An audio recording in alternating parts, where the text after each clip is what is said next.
नमस्कार। आप देख रहे हैं थिंक 360 और मैं हूं आपका दोस्त प्रदीप बिदावत। आज हम बात करेंगे राजस्थान के जैसलमेर जिले के उस गंभीर विवाद की जिसने प्रशासन की कार्यशैली, उसकी तत्परता और निष्पक्षता पर बड़े सवाल खड़े कर दिए हैं। और क्या हुआ घटनाक्रम और उसके बाद नेताओं की राजनीति, तमाम बिंदुओं पे आज बात करेंगे। आपको बता दें कि कुछ ही घंटों पहले, यानी कि 1 से 1.5 दिन पहले, जब तक आप वीडियो देख रहे हैं इस समय के, जैसलमेर में कुछ पुरानी छतरियों को जो है वो ध्वस्त किया गया। उसके बाद नए निर्माण की अनुमति मिली और निर्माण स्थल पर पत्थरबाजी हुई। कई जगह होती है, लेकिन यहां पुलिस की मौजूदगी में यह सब कुछ हुआ। जैसलमेर का बासनपीर गांव है, जहां पौराणिक या पुरानी छतरियां थी, उनके पुनर्निर्माण को लेकर दो पक्ष हैं, जिसमें एक पक्ष को एक जाति से जोड़ते हुए कहा जा रहा है और दूसरे पक्ष को अनाम बताया जा रहा है मेन स्ट्रीम मीडिया में। बड़ा सवाल यह है कि पुलिस की मौजूदगी में जम के पत्थरबाजी, पुलिस सामने थी लेकिन रोक नहीं पाई। कोवार्ड नोटिस जैसी चीज सीआरपीसी में हुआ करती थी और दबंग पुलिस अधिकारी जो कि अधीक्षक जैसे या उपाधीक्षक जैसे पदों पर बैठते थे, वो नोटिस दिया भी करते थे। अब वो बीते दौर की बातें हो गई जब लापरवाही पर पुलिस के अफसर जो हैं वो बड़ी कार्रवाई करते हुए अपने जवानों को या अपने अधिकारियों को निलंबित किया करते थे। लेकिन अब चूंकि ये कांस्टेबल तक की भी पहुंच बहुत ऊंचे स्तर पे होती है, तो बड़े दफ्तरों में बैठे अफसर कितना बड़ा फैसला लेंगे, इस बात पे हम नहीं जाएंगे। तो स्थिति चिंताजनक हो गई जब पथराव में महिलाएं और बच्चे आगे आए और पत्थर पुलिस पर भी बरसे। कहा भी है दिनकर ने, जो तटस्थ है समय लिखेगा उसका भी अपराध, उसी वक्त जो है वो पत्थर पुलिस पे बरसे, यह भी गलत हुआ। तो सवाल यह है कि क्या यह धार्मिक या सामाजिक टकराव है या फिर यह प्रशासनिक लापरवाही और नीतिगत असंतुलन का एक बड़ा नतीजा है।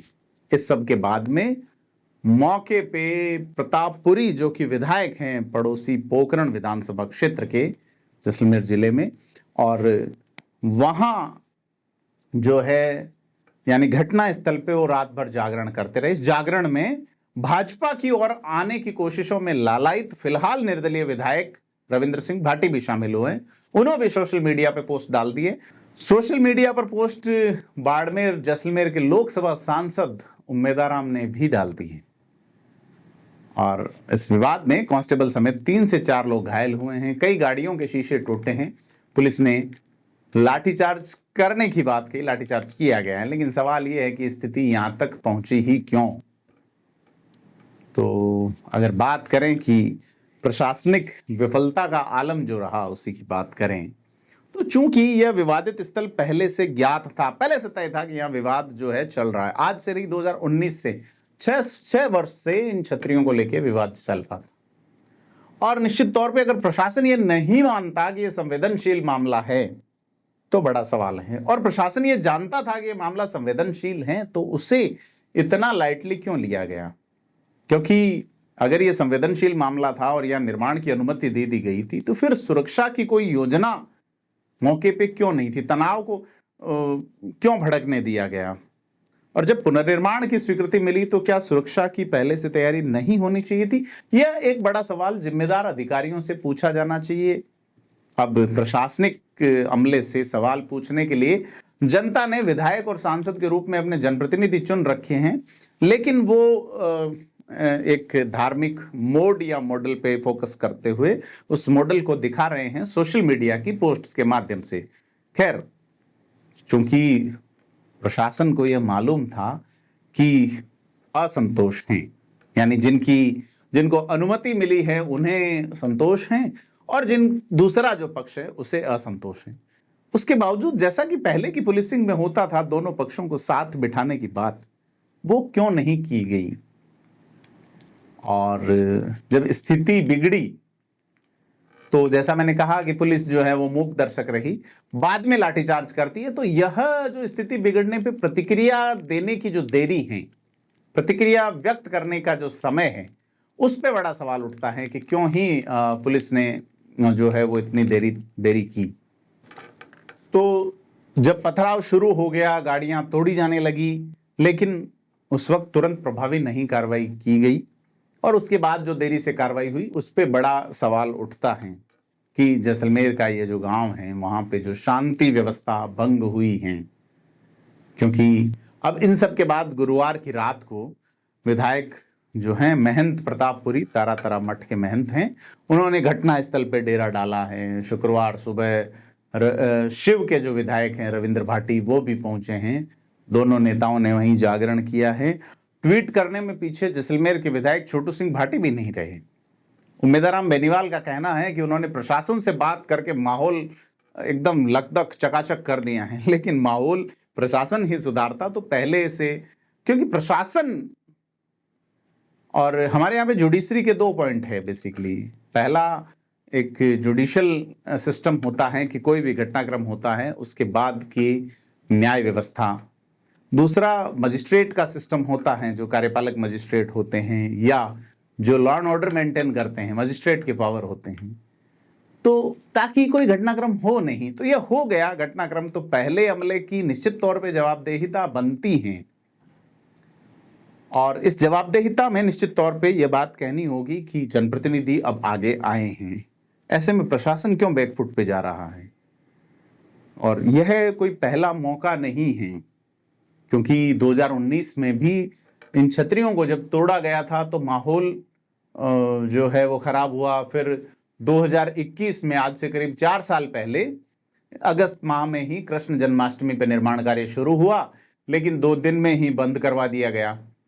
तो यह सीधे तौर पे है कि प्रशासन हर बार दबाव में आके पीछे हटता रहा है। अब आसन्न है पंचायत राज चुनाव और उनमें यह मैटर जो है ये थोड़ा अलग तरीके से देखे जाते हैं। क्या मुद्दा हो तो मुद्दों में लोग पूछेंगे सड़क, बिजली, पानी, चिकित्सा, शिक्षा, तो इसकी बजाय कोई एक नया मुद्दा हो। यह कोशिश किसकी ओर से है, इसकी जांच होनी चाहिए। और इस बार जो है वो महिलाओं को आगे किया गया, बच्चियों को आगे किया गया, तो क्या यह योजनाबद्ध था, यह साजिशबद्ध था? अगर इसका जवाब हाँ है तो निश्चित तौर पे पुलिसिंग और जैसलमेर जैसा जिला जो कि पाकिस्तान से सटा हुआ है, वहां अगर आपका खुफिया तंत्र इतना कमजोर है कि आपको भनक नहीं लगती, तो फिर आपके होने पे सवाल है बड़ा। और सवाल सीधा सा है कि अगर प्रशासन पहले से सचेत होता, लॉ एंड ऑर्डर बिगड़े नहीं, अगर सचेत होता, अगर दोनों पक्षों के बीच सार्थक संवाद होता, अगर सुरक्षा के इंतजाम पर्याप्त होते, तो ये जो हिंसक हालात है ये टाले जा सकते थे। तो सवाल वहीं खड़ा है कि अब शांति समिति, कोशिशें, भजन कीर्तन, tweet, retweet, post, share, like, subscribe, यह चीजें चल पड़ी हैं। फिलहाल गांव में शांति है और निर्माण दोबारा शुरू हो गया है। छतरियों का निर्माण, जो कि ऐतिहासिक थिंग थी, और इसे क्यों तोड़ा गया ये भी बड़ा सवाल था, क्योंकि निर्माण तो शुरू हो गया लेकिन जमीनी तनाव जो अभी भी बरकरार है।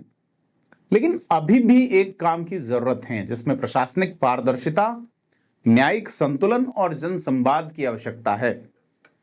और खास करके मौजूदा हालात जो हैं उनमें तो यह आवश्यकता कई बड़े पैमाने पर जो है वो बढ़ी हुई नजर आती हैं। क्योंकि जैसलमेर की छतरियां जो हैं वो सिर्फ पत्थर की संरचनाएं नहीं हैं, ये हमारी ऐतिहासिक स्मृति, संस्कृति और अस्मिता का हिस्सा हैं। इनका निर्माण विवाद के साथ नहीं, संवेदना और सम्मान के साथ होना चाहिए। आप क्या सोचते हैं इस बारे में, हमें कमेंट करके बताएं और वीडियो को लाइक शेयर करें। धन्यवाद।